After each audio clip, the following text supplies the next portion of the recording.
In the days following Russia's February invasion, most eyes around the world were squarely fixed on the Ukrainian capital, on the battle for Kyiv.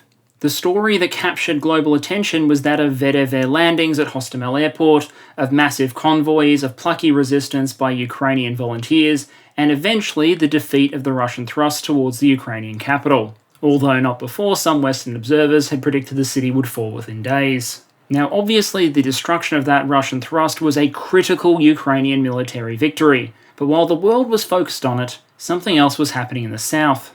But while the Russian Donbass offensive ran into a brick wall and the assault on Kyiv rapidly developed serious logistical issues, in the south, troops of the Russian 58th Combined Arms Army made rapid progress. Breaking out from Crimea, the Russians would take the city of Kherson, the capital of the Kherson Oblast, in relatively short order. They then moved north to threaten the city of Mykolaiv, and for a while there people were talking about a genuine threat to the Ukrainian port city of Odessa. Of course it wasn't to be. The attacks on Mykolaiv would be defeated and the southern front would transition from a period of rapid movement and Russian offensive action into a more static campaign. The Russian southern attacks could go no further. All of the dreams of taking Odessa or marching on to link up with Transnistria, all of these had come to naught. But the Ukrainians too had lost something significant, as Kherson became the only regional capital taken by the Russians since the February invasion. The Russians would put up banners in the city saying that Russia was there forever. The Ukrainians strenuously disagreed, and by April there were already talks of Ukrainian planning to reclaim the city and much of the south. The fighting that would follow over the coming months had more in common with the Donbass campaign than the rapid breakthrough and collapse of the Kharkiv counteroffensive. It was an attritional, positional struggle in which both sides made massive use of both area and precision fires in order to try and dislodge their enemies from their positions. And it would ultimately be months of back and forth artillery and airstrikes, as well as infantry and mechanized assaults, before a decision would finally be reached. Ukrainian troops would re-enter the city of Kherson on the 11th of November. They would find a city that had been partially depopulated and had all of its critical utilities destroyed or disabled.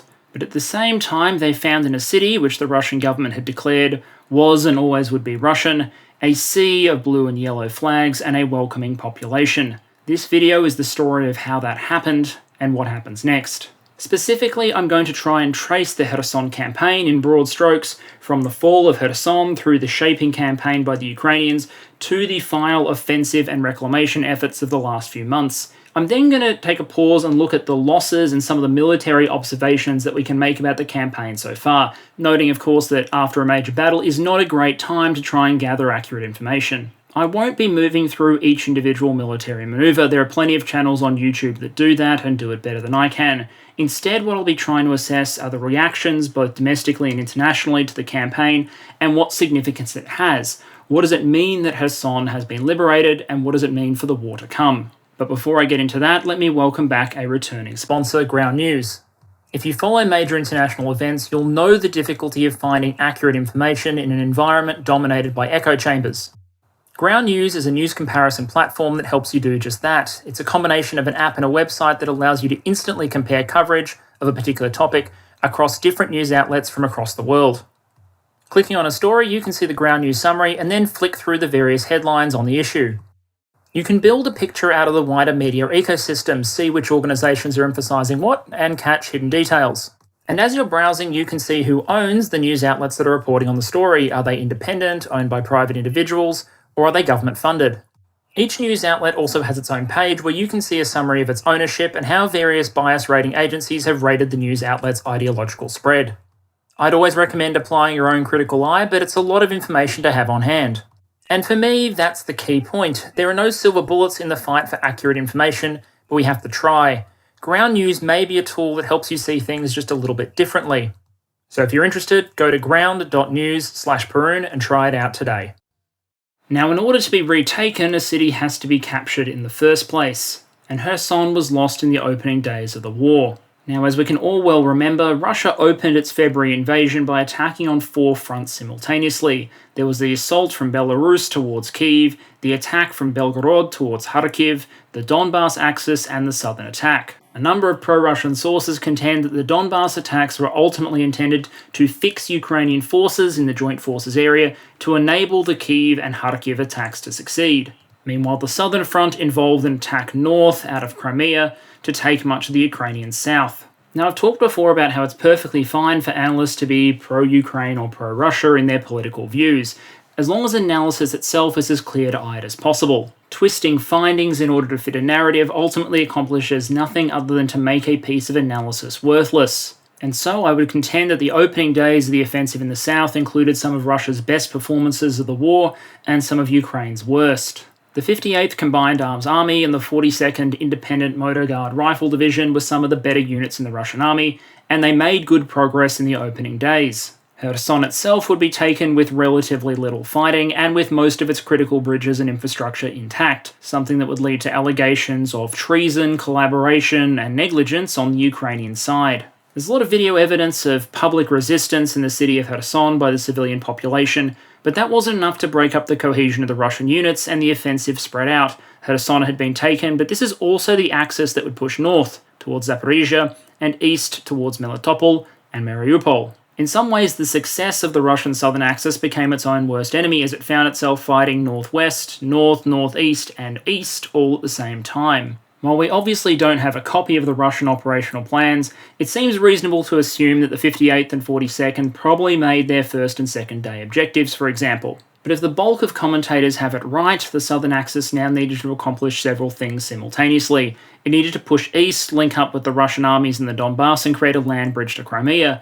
It needed to push north and take the city of Zaporizhia, and it needed to go west, take Mykolaiv, and swing around and take Odessa, effectively sealing Ukraine off from the Black Sea. Kherson was a major and powerful loss to the Ukrainians. The loss of Odessa would be critical, cutting the country off from basically all maritime trade and commerce. And without access to the Black Sea, Ukraine's long-term economic viability and health would be severely undermined.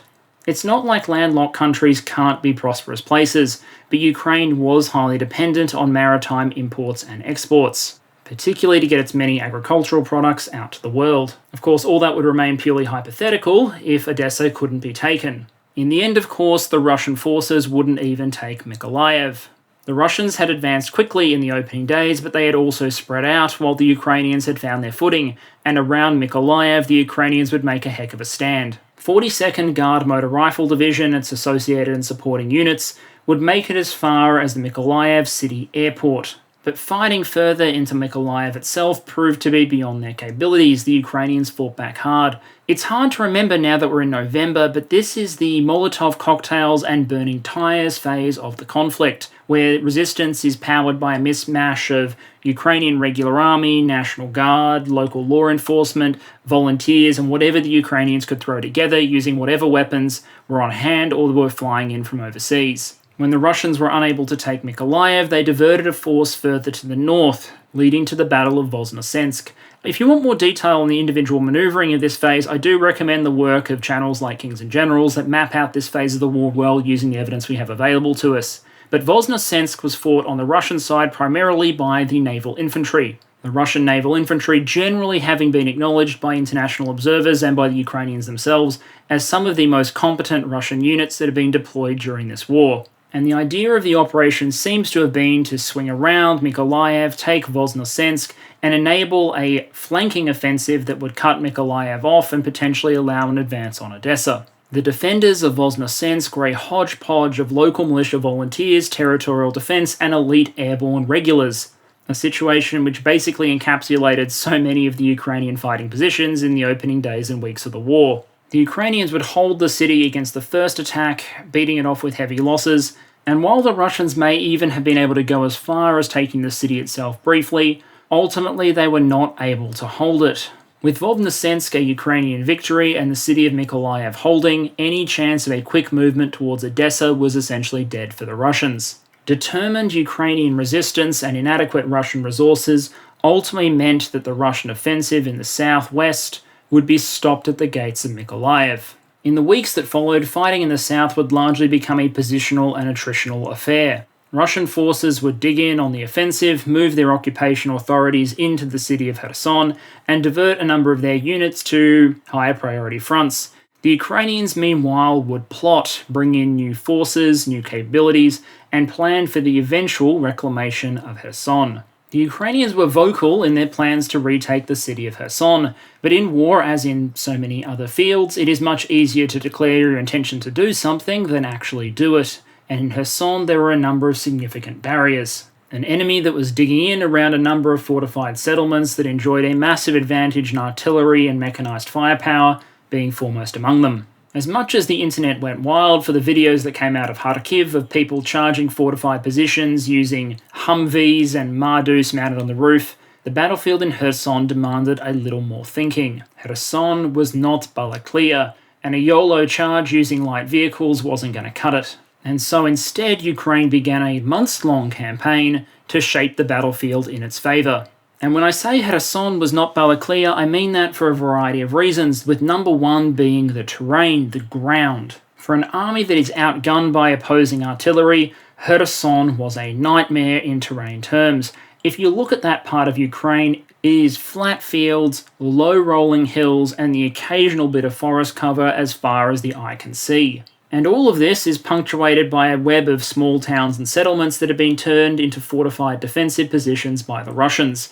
In order to take ground in Kherson, the Ukrainians would have to cross no man's land, exposing themselves to Russian artillery and taking significant losses in doing so. This was not like Bakhmut, where the Ukrainian forces could dig into urban terrain and resist. It wasn't like the battle around Kyiv, where the Russians were stuck on the roads due to terrible mud and seasonal conditions, and Ukrainian light infantry could range up and down the unsecured flanks of those lines, causing absolute havoc. No, this was something straight out of World War I. The prospect of open infantry and mechanized assaults over open terrain against fortified positions, against an opponent with more artillery than you have, was hell. But at the same time, the Russians did face vulnerabilities. Their supply lines were vulnerable, and if there's something I hope all sides of this conflict can agree on, it's that the Ukrainians are stubborn, so they set out to do this anyway.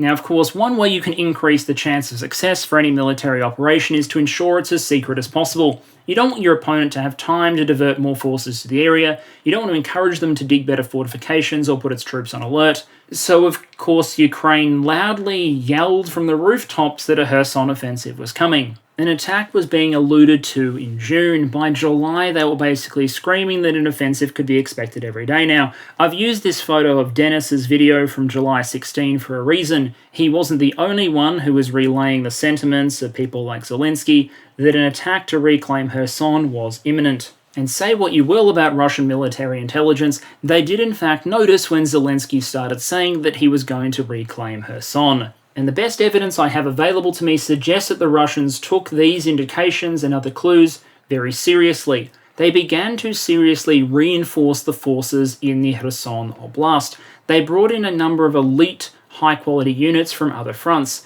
Now, numbers in this sort of thing are always extremely difficult. I expect they're still going to be difficult post-war, because there's always difficulties understanding whether units have been split up or present in their entirety. Are they at full strength, or have they taken significant losses? And are the reports accurate, or the victim of, lying by subordinate commanders? But a very, very rough estimate that's gone around the open source community would seem to suggest that numbers defending this area grew from something like 10,000 Russian troops to as many as 30,000. At the same time they dug in, stockpiled ammunition, and prepared to resist. Now, as we know now, this was actually fantastic news for the Ukrainian troops that would end up launching the offensive in Kharkiv, that would find the area largely denuded of quality units, with large gaps in the Russian lines, and a limited operational reserve available to stop a Ukrainian breakthrough. In part, the Kharkiv offensive success probably owed a lot to the telegraphing of the Kherson offensive, but that wasn't much comfort to the Ukrainian troops that now had to take the city anyway.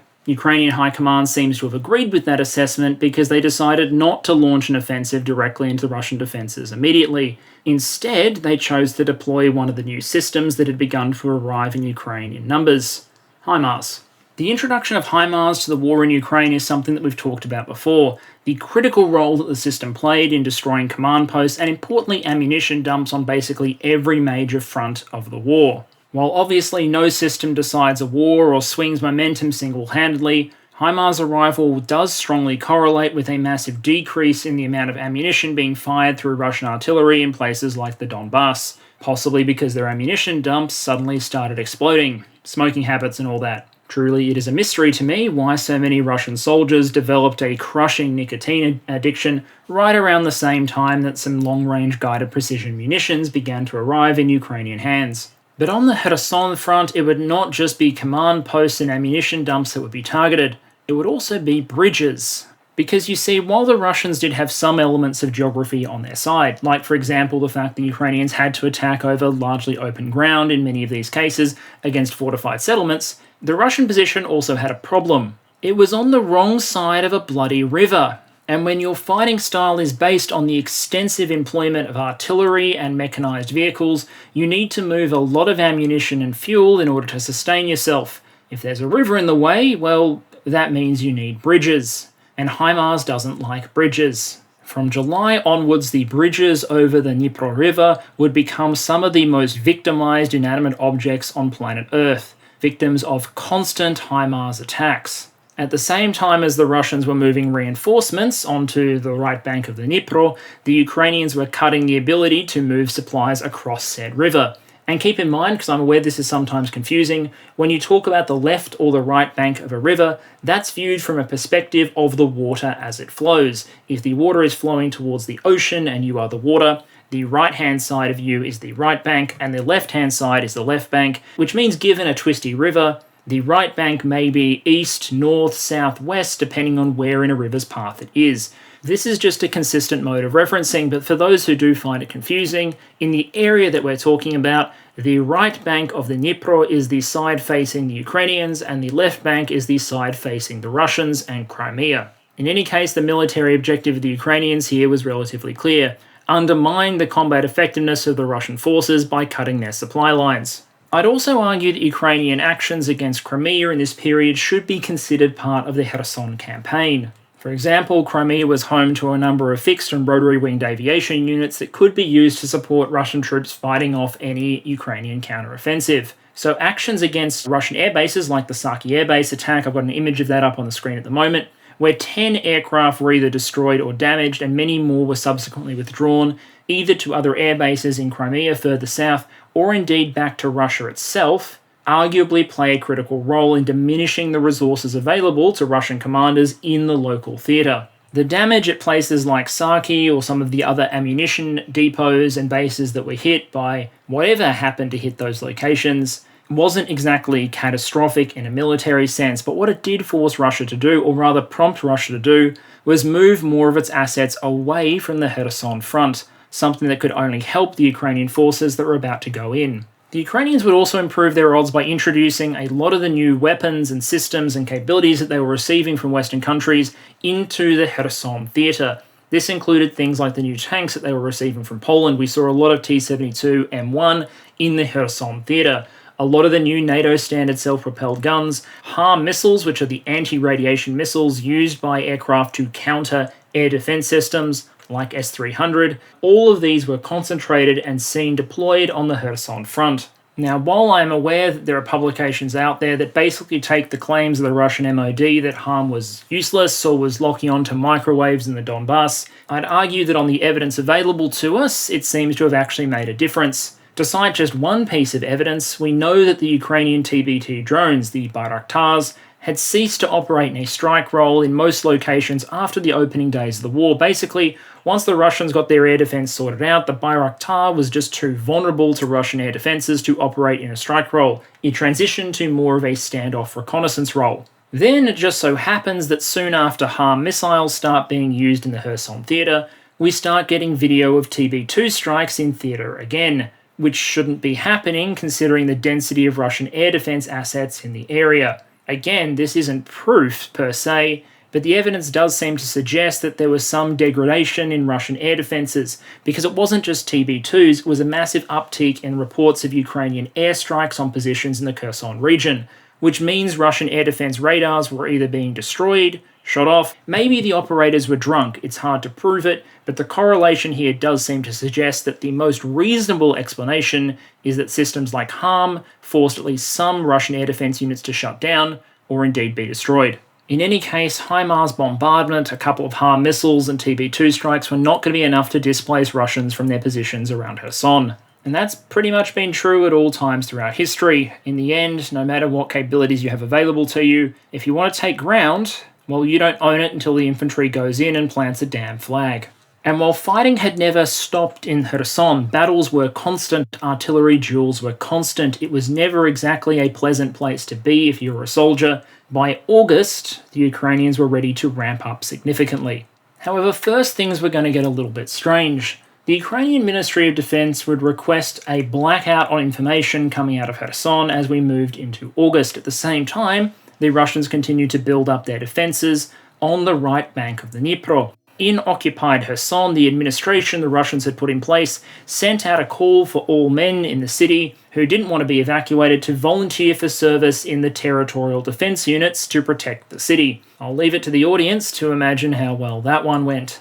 But with the Russian forces building up, the Ukrainians largely silent, and this attack just not eventuating, the chatter on the Russian side starts to change to perhaps there's actually an offensive opportunity here. Perhaps the Ukrainian offensive is a mirage, and with the forces we have available to us, there's room for offensive action. Or at least that's what the military bloggers on the pro-Russian side start to say and rumble about in this period. And it's not just talk. Some of the first major attacks in August are actually Russian attacks on the Ukrainians, not vice versa. There's an attack on a place along the Inhulets River where the Ukrainians had a sort of bridgehead on the Russian side, which is reduced but not collapsed at this point. There's a town called Blahodatne that is taken. Again, I can direct you to other videos that talk about the back and forth of this campaign. But the Russians do launch some offensive actions in this period, and it's only on the 29th of August where the Ukrainians announce a full-scale offensive is going in. This time, for real. We've discussed the opening days of the offensive before, so I won't retread the details here, plus it doesn't help that details are still somewhat sketchy. What we do know is that there is a massive uptick in Ukrainian offensive actions at the very end of August through the beginning of September. These are actions on a large scale that involve regular Ukrainian units and TDF units, and also involvement of foreign fighters in a storming role taking certain villages. The Belarusians in particular are called out. Despite the information blackout, we got videos of Ukrainian troops and armoured vehicles trying to fight across the hellish open terrain and sometimes taking very heavy casualties in the process. There are videos, for example, of Ukrainian units assaulting and getting to a tree line, but because the tree line is the only cover in an open field, the Russian artillery basically having a very good idea of where they should zero in on. Obviously, they would have pre-sighted that cover, given it is the only cover in the area.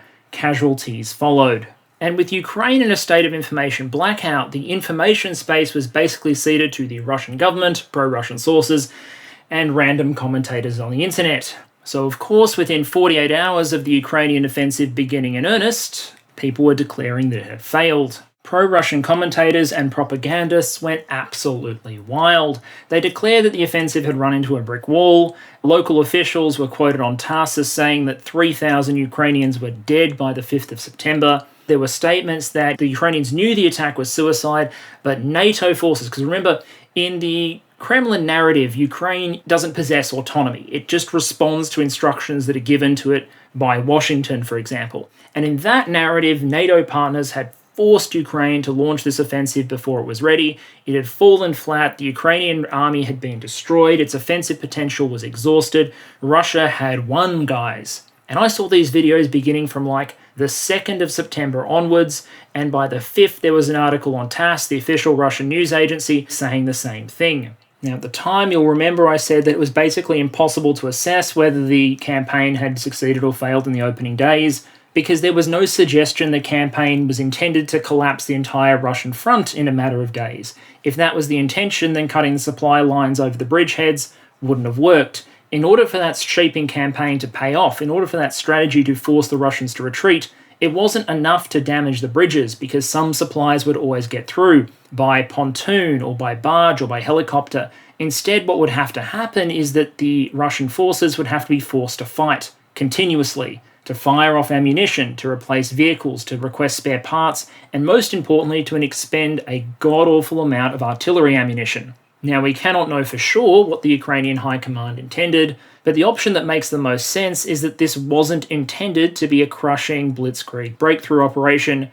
but instead a slow, grinding fight. But of course, that didn't stop the Russians running articles claiming on the 5th of September that the Ukrainian counteroffensive had failed. Of course, that didn't stop the Russians announcing later, on the 18th of September, that the Ukrainian offensive had been broken, which is also something they announced on the 15th of October and the 30th of October. It is kind of fascinating to me how a 2-day offensive managed to last for more than a month, but this is interesting times we live in. What makes this even more amusing from my perspective is that the articles on the 5th, the 15th, and the 30th are all quoting the same guy. This is the deputy head of the Russian-appointed Kherson Military Civilian Administration, so a local Russian official in Kherson who declared that the offensive had ended on the 5th, and then on the 15th had declared that they, quote, failed in their offensive operations in the Kherson region, and then again on the 30th declared that the Ukrainian military mounted an offensive in the Kherson region, but all their attacks were repelled by the Russian army.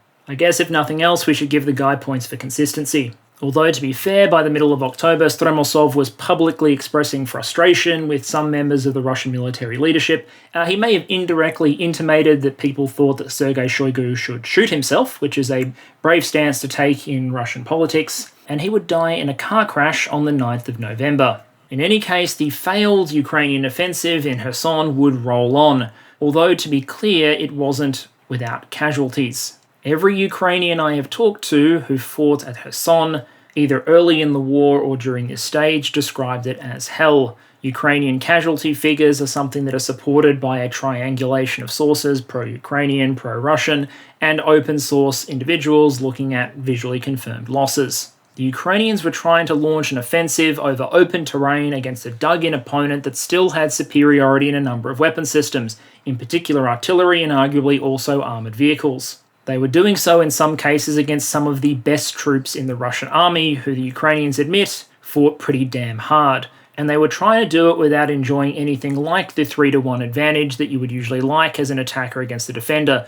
let alone an attacker under these sort of circumstances. But the attacks continued. They would scout, pick out positions, and then assault identified critical points. There was a heavy application of artillery, air power, and specialised systems on both sides, even the re-emergence, as I've said briefly, of the TB2 on the Ukrainian side. All to move the front line forward, one, occasionally two villages at a time. Now, the details of which village changed hands to which unit in which order, that story could occupy, and I expect one day will occupy, multiple documentary series. But in some ways it's also besides the large point, and I always try and zoom out a little. The base of the Ukrainian strategy seems to have been to corrode the Russian forces that were defending, to throttle their supply lines, to constantly reduce the throughput of supplies and reinforcements that could reach them, while forcing expenditure rates up as high as possible. This is why the attack on the Crimean bridge mattered.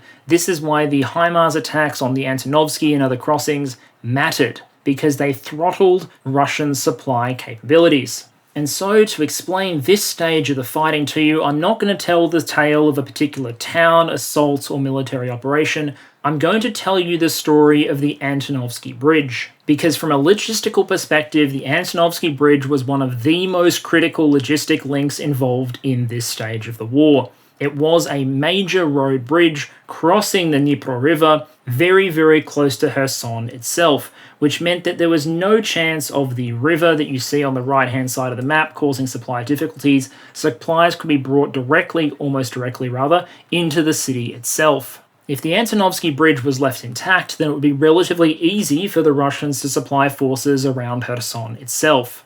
If it could be destroyed or put out of action, well, then the Russians would be restricted to Far Eastern diversions or using things like barges and helicopters and pontoons to move supplies across the river. And none of those are particularly good options if you're trying to move ammunition, armoured vehicles, and reinforcements by the thousands of tons. And so the Antonovsky Bridge would be one of the highest priority targets for Ukrainian Himars strikes. And because it was within visual range of the city of Kherson itself, Ukrainian citizens with their mobile phones were able to film and document every stage of the campaign to come, a back and forth war between Ukrainian missile crews and Russian engineers to put this bridge out of action or restore it respectively. The opening back and forth to put the Antonovsky Bridge out of action would be something of a legend. There'd be a few testing Himars strikes, and then the Russians would release a video of gentlemen with clipboards and warning cones on the bridge announcing that it would be back in service relatively quickly, ignoring the fact that by putting out videos showing the damage to the bridge, the Russians were essentially doing bomb damage assessment for the Ukrainians. From there, the social media side of this war made this one of the most watched campaigns against an inanimate object, I would argue, in human history. And I don't think that's an exaggeration. I've got examples here from the Antonovsky Bridge thread that was put together by the Twitter account A Special Kherson Cat, documenting just a couple of these. So for example, on October the 3rd, there was photographic evidence being posted on the internet that Russian vehicles were now able to cross the bridge again, clearly because they'd repaired enough damage that trucks were able to cross. So of course, on the 5th of October, we saw images of the bridge being struck by Himars again, and once again being put out of action. The pressure on the bridge was relentless, and every step of the way, either Russian news channels or locals provided bomb damage assessment footage and images that kept everyone on the internet closely informed on the state of the Antonovsky Bridge. The world was essentially getting daily updates on American military surplus being converted into extremely strategically significant architectural remodeling half a world away. By early November, when the Russian retreats began to approach, multiple pontoon and barge bridges had been destroyed. The Antonovsky Bridge itself was unusable, a horrible mess of pockmarks basically having cut it in at least one location. Although ultimately the barge bridge was usable when a number of Russian troops were videoed leaving Kherson on foot over the bridge at the time of the withdrawal. From an open source intelligence gathering perspective, the Antonovsky Bridge campaign also gave us some interesting footage showing Russian short-range air defences attempting to engage incoming Himars rockets, and the Gimlers still impacting the Antonovsky Bridge regardless. Evidence that we use to calibrate against Russian statements that their SHORAD is entirely effective against Himars rockets.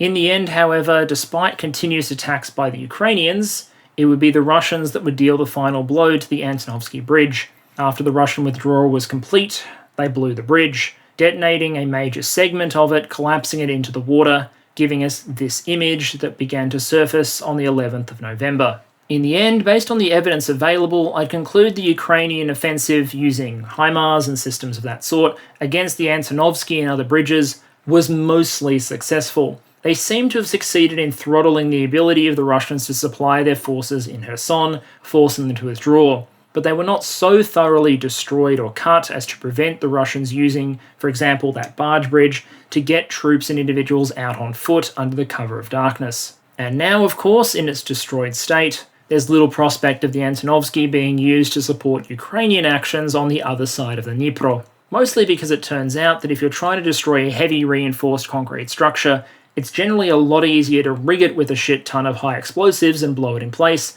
than it is to steadily pockmark and erode the structure using long-range guided munitions. In any case, throughout October, the evidence began to mount that the Russian positions in Kherson were corroding. As costly as it was, the Ukrainian strategy was working. As early as September, Russian troops and pro-Russian commentators were claiming that some Russian troops fighting in Kherson were suffering from critical supply difficulties, which was making resistance difficult. It was alleged that more and more Russian artillery was retreated to the left bank of the Dnipro, and that in some areas the Ukrainians even gained artillery superiority. That didn't stop the Russians pushing ahead with their claim in September to formally annex the Kherson Oblast into the Russian Federation. And we'll talk a little bit more about that, quote, annexation later on. The political leadership were now declaring that Kherson was forever Russian. There were billboards up in Kherson saying, Russia is here forever. But the military perspective was a little bit different. In early October, the Russians appointed a new commander, Surovikin, and that gave them in some ways a chance from a military perspective for a fresh start, a new commander who wasn't tarred with the failures of the commanders who came before.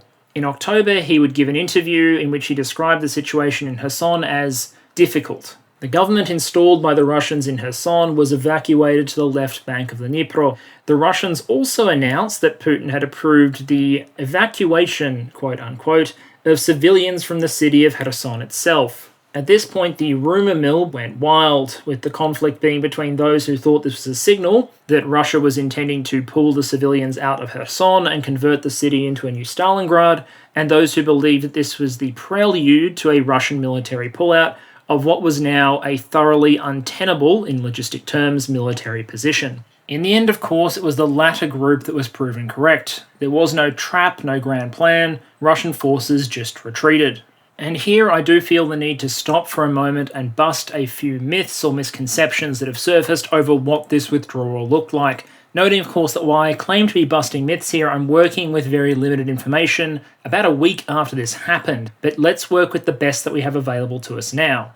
Now, one consistent feature of the information space during this war is that the wildest claims usually don't come from the governments involved themselves. They come from their supporters on the internet. For example, even if you have the commander of Russian forces in Ukraine, Surovikin, going on TV describing the difficulties facing the Russian army, even when you have official propagandists on state TV coming out and saying that there are serious issues in Ukraine, you can guarantee that in the comments section there will be people whose names primarily consist of Russian flag emojis and the letter Z talking about how everything is going according to plan. How this is all a trap for Ukrainian forces, and any claim to the contrary is just stupid Westoids being stupid Westoids. The same thing happens on the pro-Ukrainian side, and as the announcement of the withdrawal sort of started to filter out, you began to see some pretty stupendous claims circulating on the net. Of course, not to be outdone by random internet commentators, the Ministry of Defense of the Russian Federation put out a message on Telegram claiming that the evacuation had been completed, and most significantly, that not a single piece of military equipment, not a single weapon, had been left on the right bank of the river, and that all Russian servicemen had crossed successfully. Not most, all. As you can imagine, that statement that they suffered 0 losses and left 0 military equipment behind is complete and utter horseshit. And frankly, I cannot comprehend why that statement would have been made, because it is so manifestly easy to prove false. Evidence of captured equipment by the Ukrainians in Kherson and the surrounding areas is already surfacing in decent amounts. And there are going to be videos, and have already been videos, of Russian soldiers surrendering or captured in civilian clothes or in their uniforms who have been lost or abandoned or whatnot in the Kherson area. It's hard to think that there is a military on the planet that would be able to effect a withdrawal of this sort, a withdrawal of a large force under fire across damaged infrastructure and not lose at least some of its military equipment and unfortunately leave some of its people behind. Just look at how much equipment the US left behind in Afghanistan. And yet the Russian Ministry of Defense is making the statement that it left absolutely nothing behind. That's the kind of statement that I have to imagine that even the most pro-Russian individuals must look at that statement and go, yeah, that's probably bullshit. So far as how the withdrawal actually went, here's what I can piece together from what we have available so far. This is just my opinion based on the evidence that we have. From the amount of captured and destroyed equipment that we have visually confirmed, it's clear that this operation wasn't like the Kharkiv offensive, where there is a sudden collapse of the lines and the Russians bolt for their lives, leaving all of the equipment to be captured by the Ukrainians. We'll look at the lost data in more detail later on, but it does seem like they took the time to evacuate some of their heavy equipment, and we have proof that they blew up a lot of stuff in place if they didn't think they could take it with them. We have evidence of the Russian troops successfully pulling out, crossing those barge bridges and other crossing points. Yes, there were some friendly fire incidences. Yes, there were some screw-ups. Yes, there were cases of Russian units complaining they didn't get the withdrawal order until the last hour or the last minute, and it was sort of chaotic in the end. But for the most part, this appears to have been a relatively well-planned and well-conducted pullback. The Russians were not driven into the river by the thousands and drowned. But at the same time, it wasn't clean either. A lot of equipment was left behind. A lot of Russians are dead or captured. A lot of units have suffered, and the Ukrainians did take the position. There were artillery duels, there were engagements, there were losses. In short, this may have been one of the better planned and better executed operations that the Russians have undertaken in the war to date. Of course, as Churchill said, wars are not won by retreats. And it's very clear that not every Russian soldier made it out. Some military commentators have noted that Ukraine could have pursued the Russians more aggressively, or at least the evidence suggests they could have. If that's the case, it appears that Ukraine made a conscious choice to allow the Russians to withdraw, not unharassed. There was certainly artillery fire and long-distance engagements, but certainly not to assault hard on their heels in order to try and force an engagement. That, quite potentially, saved the city of Kherson from an urban battle, which probably would have caused significant damage to the city, civilians, its structures, etc. Ukrainian forces instead moved up behind the Russians as they withdrew, occupying the capital once it had been vacated of organised Russian units. I say organised because there were still Russian troops in the city, many of whom had changed into civilian clothes, some of whom claimed they had been told by their commanders that their evacuation plan was to change into civilian clothes and run in whatever direction they wanted. Whether that's true or whether there was some intention for Russian troops to act as stay-behind forces, I tend to favour the former explanation over the latter. The city was now liberated. Ukraine was once again in control of the city of Kherson. So that's a kind of broad strokes overview of the campaign that saw Kherson first taken by the Russians and then eventually liberated by the Ukrainians. With that now done, I want to turn to the question of losses and military observations. Working with the very basic, very embryonic data that we have now, what observations can we make about the campaign and what it means for the war to come? The first thing to say is that this was an incredibly hard-fought campaign. I think we need to warn against the idea that either the Ukrainians are superhumans who will always constantly outplay the Russians at no cost, and likewise the idea the Russians advance that the Russian military is unstoppable. The Kherson front has always seen hard battles. From the days of territorial defense forces resisting around Mykolaiv to the start, to the situation where it was Spetsnaz Guard Brigades units and VDV units resisting with limited supply against Ukrainian attacks, while the Ukrainians pushed their attacks over open ground into the teeth of Russian artillery. No one in this fight had it easy, and no one came out unscathed. Nor was the way the campaign ended just a product of Russian goodwill or a strategic withdrawal. It was forced by Ukrainian action. Russia left Kherson because Ukraine kept crushing its supply lines, made it logistically untenable for it to hold the politically valuable city of Kherson, and then demonstrated both the tactical acumen and also just the willingness to absorb casualties and suffering in order to force them out. And as for why the battle was so hard fought, well, there are a number of factors that differentiate this campaign from the one around Kharkiv. For one, the forces engaged were just different. At Kharkiv, there were wide gaps in the initial Russian lines, or that is, areas held largely by mobilized personnel and second-tier units. The Ukrainians were able to break through at places like Balaklia, and by the time that top-rated units started to come into action, well, the offensive already had a sort of irreversible momentum to it, and panic was spreading. At Kherson, the Ukrainians faced some of the Russian best. Spetsnaz units, airborne units, naval infantry units. Some of the best units that Russia had weren't just deployed there, they were in some cases on the line of contact, defending individual villages. There are complaints from top-tier Russian units about the relative uselessness of some of the mobilized DNR, LNR units they are operating alongside. I've talked about allegations of drunk artillerymen before. But the point is some of the best Russian army units were in Kherson, and that meant that they were willing to resist through those three concentric lines of defenses that the Russians had had time to sort of erect. But the Russian forces weren't in a position to actually throw the Ukrainians further back because their logistical systems were under such strain. Sustaining a counterattack for an extended period under those conditions would have been difficult or impossible. Meanwhile, the Ukrainians also faced problems on their side. Like I said, the terrain was incredibly challenging, the enemy was dug in, and while the Ukrainians likely had an advantage overall in manpower, they didn't necessarily have an advantage in firepower, nor the level of advantage in manpower you would want if you were going to attack a fortified position. They made do with what they had. They developed a smart battle plan that leveraged their strengths and were eventually able to force the Russians back. But when a determined attacker meets a determined defender, you're going to see casualties on both sides. And so we did. There would of course be localized acts of disobedience by Russian units throughout the campaign, but we've seen some of the same thing on a small scale from Ukrainian units earlier in the war before.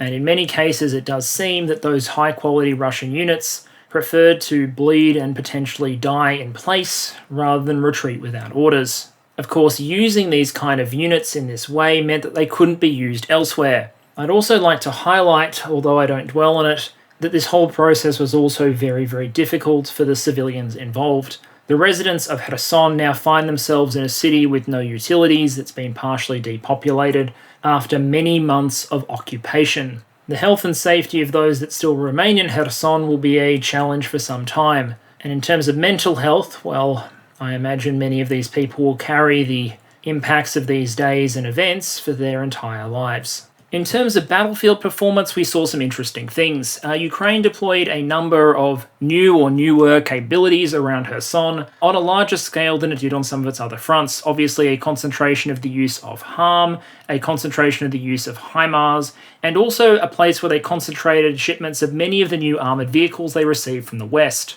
In some ways, you might suggest that Ukraine lacked the mass, the numbers, the sheer artillery firepower that you would conventionally want in order to unseat an enemy in a fortified defensive position like this one, and so at least partly compensated by introducing new capabilities to help disrupt the Russian defences. Direct attacks on Russian air defences, coupled with HIMARS attacks that strained the ability of Russian SHORAD to protect critical targets, seems to have been an effective combination in at least giving the Russians something very difficult to try and adapt to.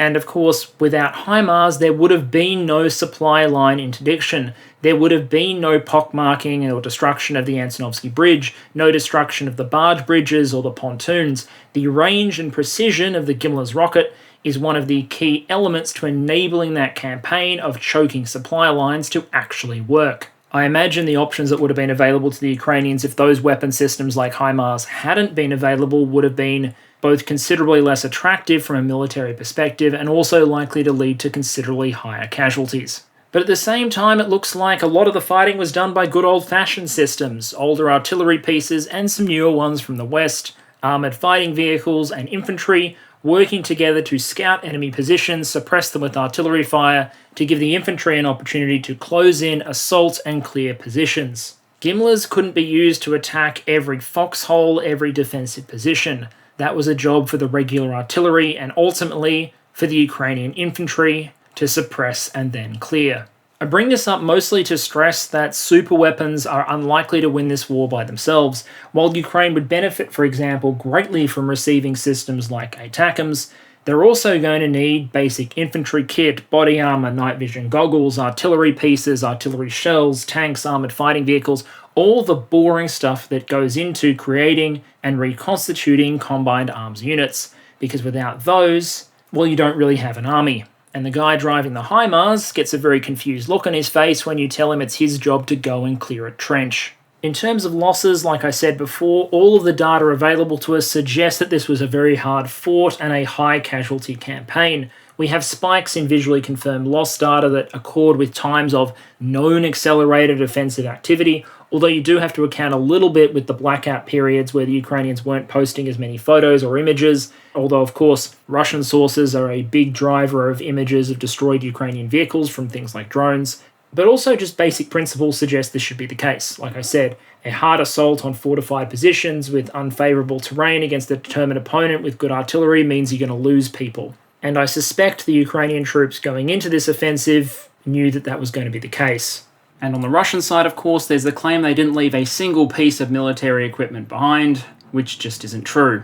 In fact, while I talk a lot about Ukrainian losses, Russian losses, even though they haven't been as dramatic as they were at Kyiv, in terms of visually confirmed losses of equipment that we've seen come out of it, are still very large in number, and in fact remain consistently higher than visually confirmed loss data for Ukraine, keeping in mind all the limitations of using visually confirmed losses. And those regular complications are also further complicated by the fact that a lot of the loss information we're seeing, when it's not correctly geographically attributed, turns out to be from places like Luhansk rather than Kherson. So if you want to try and narrow down to Kherson, you can have a few difficulties. But while I'll talk about visually confirmed losses a little more in a moment, I also want to call out again the fact that there are losses amongst some of Russia's more elite military formations. That's significant in and of itself. Russia now has mobilized personnel arriving at the front. It has people with which it can fill out the ranks. What it doesn't have a massive or bottomless supply of is quality trained infantry units. Many of those were sent to Kherson, and many of those suffered for it.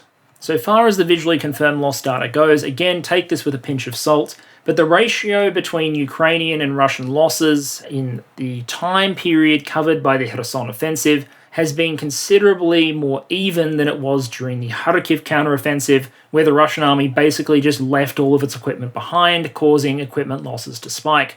During parts of the Kharkiv offensive era, it was about a 8-to-1 ratio of Russian equipment lost to Ukrainian equipment visually confirmed lost, and a lot of the Russian equipment of that time period was captured. It was abandoned stuff. During the Kherson era, the ratio is much closer to something like 2-to-1. Yes, complicated by the fact there's fighting on more fronts than one at the same time, but there is a seeming narrowing of the ratio between the two forces. At the same time, there's also a reduction in the percentage or the share of equipment that's captured. We have some video evidence of Russian troops blowing up equipment that they're going to have to abandon so that it cannot be reused or rehabilitated and redeployed by the Ukrainians. In short, while it's still very early days, there's much less evidence for a panicked rout than there was around Kharkiv. This is more consistent with a grinding offensive where a lot of the Russian equipment that's left behind has been completely destroyed. And so far as Ukrainian equipment losses go, it's mostly in the equipment categories you'd expect, and it's mostly stuff that has been destroyed as opposed to abandoned or captured, which again is consistent with a hard-fought offensive operation and a lot of vehicles being destroyed by things like artillery strikes, as opposed to being left or abandoned and captured by their opponents. I've used an image of a Ukrainian tank in this presentation.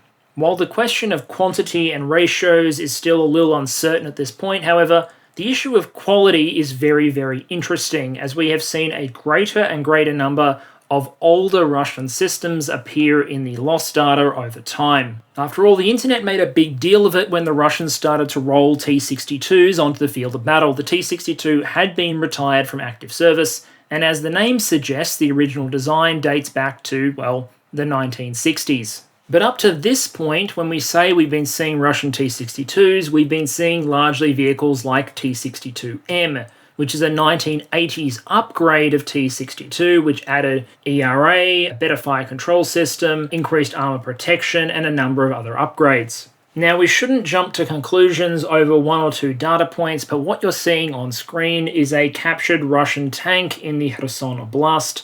It's a T-62. It's a very old T-62. The channels that have been putting up this image tentatively identified it as a 1967/72 model, without any of the visible upgrades of the later model, no explosive reactive armor, no signs of upgrades to the rest of the vehicle. This is, frankly, pretty dire. Now again, it's important not to jump to conclusions. This vehicle could have been used in just a static indirect artillery fire role, for example, in which case the fact that it is a old-ass vehicle completely unsuited to go up against modern ATGM or modern armor threats would have been irrelevant. Maybe it's just a stopgap measure until more modern equipment arrives. Maybe it was an efficiency because the crews that were going to operate it knew how to drive T-62, they had the vehicle handy, they weren't meant to be engaged by the enemy. Or maybe it's a legitimate sign of desperation and they didn't have anything else available, so they decided to push this literal museum piece and things like it into service. But I'm not joking on that point. I have literally seen this sort of vehicle in a museum. In any case, like I said, it's important not to jump to conclusions, but when one of the theses out there is that something that we should expect from the Russian army going forward is that it has a potential to devolve as they get deeper into their reserve stocks and as they're more limited by what their industrial base can manufacture now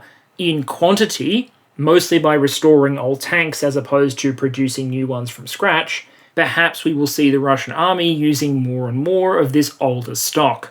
I'm sure some plum units out there will continue to get things like new production T-90Ms, but if you don't have political connections or you're just downright unlucky, T-62 model 1967 may be in your future. But that's all battlefield considerations. It's about weapons, it's about equipment, it's about the actual fight. Battles are fought for strategic reasons. They're fought to achieve objectives, and so it's important to look a little bit at the reactions to the liberation of Kherson and the significance of the campaign. In Ukraine, of course, the news was met with cheers and elation. In some ways, it also granted additional credibility to the government and the military establishment. They have said that they would liberate Kherson, and now it's happened. This was a significant city, a regional capital that had been taken by the Russians and which the Russians claimed to have annexed. So in terms of public opinion, its reclamation is significant. And the Ukrainian government does seem to have tried to lean into this moment. Zelensky physically visited Kherson recently, despite the fact that they're still capturing Russian troops in plain clothes, despite the fact the city is 100% still within Russian artillery range. And in fact, some pro-Russian military bloggers were very angry about the visit because they argue that Zelensky was there, how on earth did we not notice and plant artillery on him? I really want one day for Zelensky's personal protective detail guys to get together and write a book, because I would love to know the discussion that went down the first time someone suggested that he should go into Kherson in order to make an appearance in a public square. But at the same time, I also want to flag that I don't think most Ukrainians think this means the war is over. For soldiers on other fronts, this is clearly an indication that they may be seeing Russian reinforcements soon. Russia has freed up military units, they're going to go elsewhere to fight on. Nor will the civilian population be blind to the fact that there are now power cuts and that winter is coming. But before winter, before a difficult winter, there's no doubt I think that this was a significant moral tonic, once again convincing the people after the victory in Kharkiv that they can score battlefield successes and that they can reclaim lost territory. In Russia, well, I'm no Kremlin whisperer, but I've noticed a considerable outpouring of confusion and anger. But interestingly, there have been two individuals that have so far mostly escaped criticism. One is Putin, the other is Surovikin, the recently arrived commander who advocated for this position, and after one of the most wooden television appearances in history, where he was filmed telling Sergei Shoigu that he intended or recommended retreating forces out of Kherson, is still receiving statements of support from people like Kadyrov and also from Prigozhin.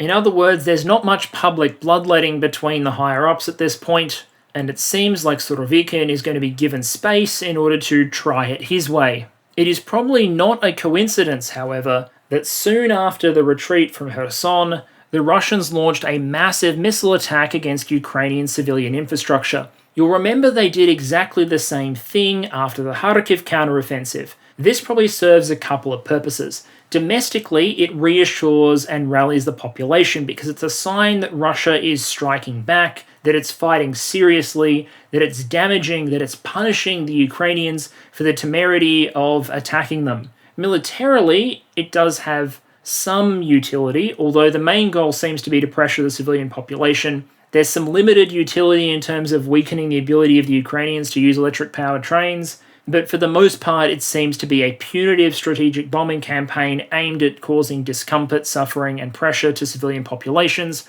while rallying Russians at home. Now, on the topic of whether strategic bombing works or what the likely result of the Russian missile campaign is likely to be, I'll try and give you that video on its own at some point in the future. It's a complex topic with a lot of historical context. But in terms of the politics of the matter, it's clear there is a lot of confusion and anger to go around on the Russian side, but at the same time, personally, and again, not a Kremlin whisperer, I don't see any imminent threat to Putin or his government. Perhaps even more importantly than the Russian domestic audience, however, is the international audience. And here I stress international audience, not just NATO or Western European or North American audience, the truly international audience. And generally speaking, this offensive proves to the world, I think, yet again that Ukraine is capable of scoring battlefield victories against the Russian army, and it also means there's even less pressure than there was before to recognize the Russian annexations of places like Kherson as legitimate. But convincing the international community that Ukraine can win battlefield victories is different from convincing the average member of the public in those countries that Ukraine is capable of winning the war, and there is still a very large volume of articles out there focusing on Russian military power, Russian military strength, and often taking the claims for the Russian Ministry of Defense regarding this conflict at pretty much face value. In terms of securing political support from Europe and North America, there's two factors here that might work in Ukraine's favor. The first is proving that they can make gains, that they can win, and secondly, the retaliatory Russian missile strikes seem to have encouraged Western countries to massively accelerate their commitments and deliveries of, for example, air defense systems. But both domestically and internationally, I'd argue one of the larger political implications of the liberation of Kherson is to further undermine any concept that Russia has actually annexed these regions. Remember, Russia purportedly annexed Kherson, Zaporizhia, Lugansk, and Donetsk a couple of months ago now. On paper, it claimed this made them part of Russia, even though it never held the city of Zaporizhia, even though it never held the Kherson Oblast or the Donetsk Oblast in their entirety. It claimed they were now Russian territory. And before the annexation, you will remember there were so many discussions out there basically saying that Russia will never tolerate Ukraine occupying what it sees as its territory, and this is a signal that Russia would be willing to go to general mobilization in order to defend this territory, or that any threat to Kherson or the rest of Zaporizhia or any attempt to take back Donetsk or Lugansk would result in nuclear escalation, and the rest of the world should probably recognize this and decrease the chance for nuclear war. Instead, Russia just withdrew. They just gave it up. And some in Russian media, as we talked about last week, really struggled with this concept and how to deal with it. After all, saying that you agreed with the withdrawal from Kherson meant you were committing an offense by accepting the occupation or encouraging or speaking positively about the occupation of Russian territory, and disagreeing with the withdrawal meant that you were undermining confidence in the armed forces and as a result also committing a crime. In outbursts of anger and confusion, a number of the Russian commentators on Russian state TV struggle with this idea that if we were claiming that Kherson is Russian, how could we just withdraw? And that if Russian territory isn't the line, what is? Bloody Moscow. I expect that Russians, Ukrainians, the Western world, neutral commentators will all look at this and come to the same conclusion. It's basically an admission by Russia that the supposedly annexed territories are less sacred, less Russian, less special than the territory of Russia proper. So what might be next in store? Now that we've talked about how the campaign went down and some of its potential implications, what about what happens next? Noting, of course, that any predictions made at this point are basically doomed to failure. The first thing to look at is the terrain of the positions the two parties now find themselves in, because it's more complicated than just the fact that there is now a river between the two parties. Although obviously that's very significant. There's now a big honkin' river between the two parties, which makes attacking over that river a more difficult proposition. Especially as we now know, the Russians blew up all the bridges on their way back. But in terms of the relationship between the two banks, there's a couple of reasons to favour the Ukrainian position. For one, the right-hand bank in the top right-hand corner, that's a topography map, where the heat mapping basically being meters above sea level. The right bank that the Ukrainians now occupy is generally speaking much more elevated than the left-hand bank. It's easier to entrench into, it's less wet and less soppy than the left-hand side, and some of the Russian units who have been tasked with originally entrenching on that had complained that they were shelled by the Ukrainians, they found it hard to entrench, and as a result they pulled back to what they considered more reasonable positions. The Russian position is also complicated by the fact that on that side you've got those big blocks of sandy desert. That's right, there are deserts in Ukraine. The big one on the right-hand side of that map is the Oleshki Sands National Park. It's a literal desert. It's a largely flat, sandy area, not exactly the most defensible thing to try and hold on to. The number of good roads is limited, the number of easily defensible positions is limited, and most of the supply routes all the way back down south towards Crimea are now going to be in range of Himars systems if they are pushed up closer to the river. In other words, while the river is a great barrier preventing either side from getting to each other, in terms of the relative difficulty, it is much harder for the Russians to assault from their position back across the river towards the Ukrainian positions, which are on a higher elevation, have better and more defensible terrain, and a better series of supply lines than it is for the Ukrainians to attack the Russian positions. And indeed, it may be difficult for Russians to hold positions right up against the river. All of which leads me to make two observations. One, with the defensive barrier of the river in place, both sides are probably going to be able to draw down the number of troops they have in the area and redeploy them elsewhere. The second point to make is that while it's possible that this front freezes largely, it's not impossible for the Ukrainians to, for example, launch raiding operations or attempt to secure a bridgehead across the river. If the Russians pull too many troops or too much artillery out of the area, or are unable to supply those that they leave in place, it may be the Ukrainians see an opportunity and opportunistically take it to try and fight their way across the river. But again, that's just based on a read of the terrain. In terms of redeployment opportunities, this was obviously a key point of reasoning cited for why Russia withdrew in the first place. One was to stop the bleeding of having casualties from units that were in a basically indefensible and impossible to supply position.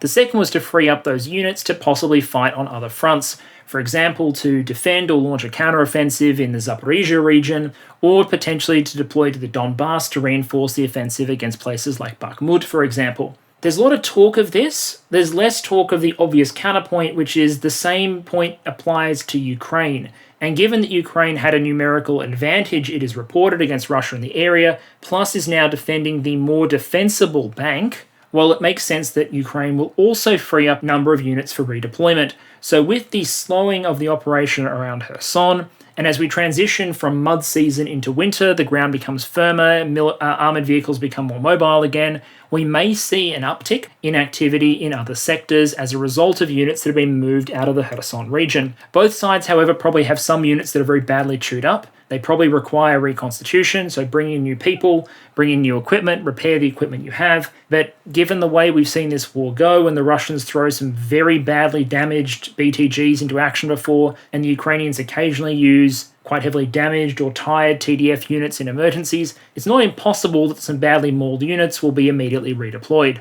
And yes, I did suggest that some fronts are going to see an uptick in fighting in winter. I've noticed a number of news outlets and commentators seem to suggest that the war is going to freeze, pardon the pun, when things get cold. I'm not sure if you know this about Russians and Ukrainians, but they're kind of used to fighting in the cold. It's not the 17th century. We don't have armies that need to go into winter quarters. It becomes difficult to be in the field, but not impossible. And both sides seem to be putting some effort into getting winter gear to the troops. Hundreds of thousands of winter uniforms, for example, have been sent to the Ukrainians from countries like Denmark and Canada, countries that know a little bit about operating in the bloody cold. In some ways, winter is actually more favourable to the armies involved than the current mud season, because at least at that point the ground firms up, some waterways freeze over, armoured vehicles and infantry gain a greater ability to move without bogging down. If that's the case and winter fighting is possible, then you'd think that the Russians would be aiming to take a defensive stance probably over winter,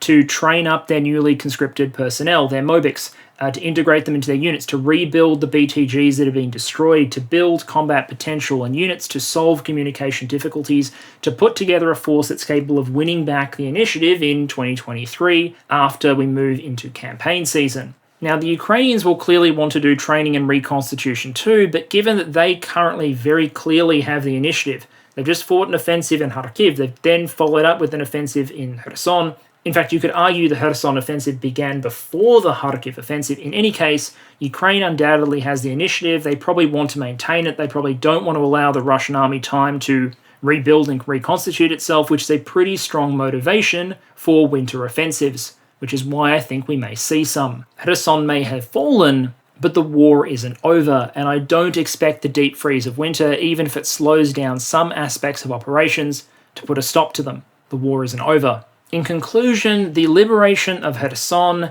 is clearly a major victory for the Ukrainians. A costly one, both for them and the Russians to be sure, and a very hard-fought one, but a major win nonetheless. This is one of the most major centres that was taken by the Russians. It's some of the best units in the Russian army that have been defeated and pushed back and bled and attrited in order to hold it. It has been a vindication of the claims that the Ukrainians made that they would take back this city. From a military standpoint, it seems to suggest the critical nature of some of the new systems and capabilities that Ukraine has been given. Systems like Himars played a very significant role, but also it showed off some of the diversity within the Russian and the Ukrainian armies. We have a Russian army which includes some very modern equipment and some quite elite units that's also rolling out 1960s tanks. We have a Ukrainian army which is using Himars and some advanced systems from the West, but also has some under-equipped TDF units taking part in some of this fighting. In terms of what happens next, there are opportunities for both sides. Both sides can now pull troops out of the Kherson region if they choose to do so, redeploy them elsewhere and try and invigorate their defences, or set conditions for counterattacks or new offensives. Winter is unlikely to stop that fighting. As the ground firms up, even if life becomes difficult for many civilians, in particular in Ukraine, from a military perspective, there's probably every reason to keep up the pressure. I'd also say that politically this offensive was very, very significant, mostly on the point that Russia claimed to have annexed this territory, and yet retaking the city of Kherson did not set off some escalatory ladder into nuclear weapons use or Russian general mobilization.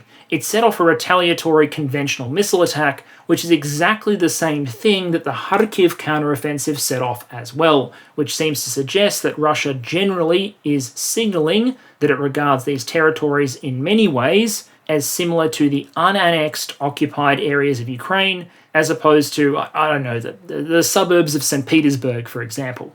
Whatever else you say about this offensive, its significance or lack thereof, the costs or lack thereof, for the people who live in that city, this offensive mattered. For many people in Ukraine, seeing their troops walk back into Kherson, seeing Zelensky give his speech there, seeing the people welcoming the army, that matters a lot. Kherson proves that the Ukrainians can win victories even against a dug-in and prepared Russian army. It establishes that they retain the initiative in terms of deciding where the next offensive will be fought. And for residents in some of the other occupied territories, I imagine it raises questions over just how much faith they should put in those banners that fly above them, saying that Russia is here forever. Okay, channel update to close out. Firstly, a very big thank you to all of you for the response to my previous video on the culture of lying in the Russian military and the damage that that culture can do to organizations. That mini-series, 3-parter, the lying video is the second part of it, was very dear to my heart, and it actually turned out to be the quickest launching video that I have ever put out, which is pretty remarkable, all things considered. So far as today's video goes, I really hope you enjoyed it. I'm currently quite unwell, and I hope that didn't come through in this video. I've tried to cover as well as I can with, medication, a whole bunch of coffee, so I hope the quality was still up there, but I apologize if at any point I have seemed a little faded. I'm working on a number of videos in parallel coming up next.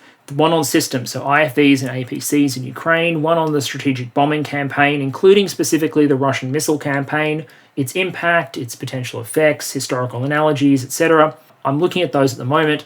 I also have a video that I'm working on at the moment with a guest star on a military industry and acquisitions topic, which may come along next week. We'll see how things turn out and how my production schedule goes. I'm working through emails, production, research, all the scales, all the elements of this a little more slowly than normal though, because I am under the weather, so your patience is as always appreciated. Thank you so much for your ongoing support, and I will, no matter how I feel, see you all again next week.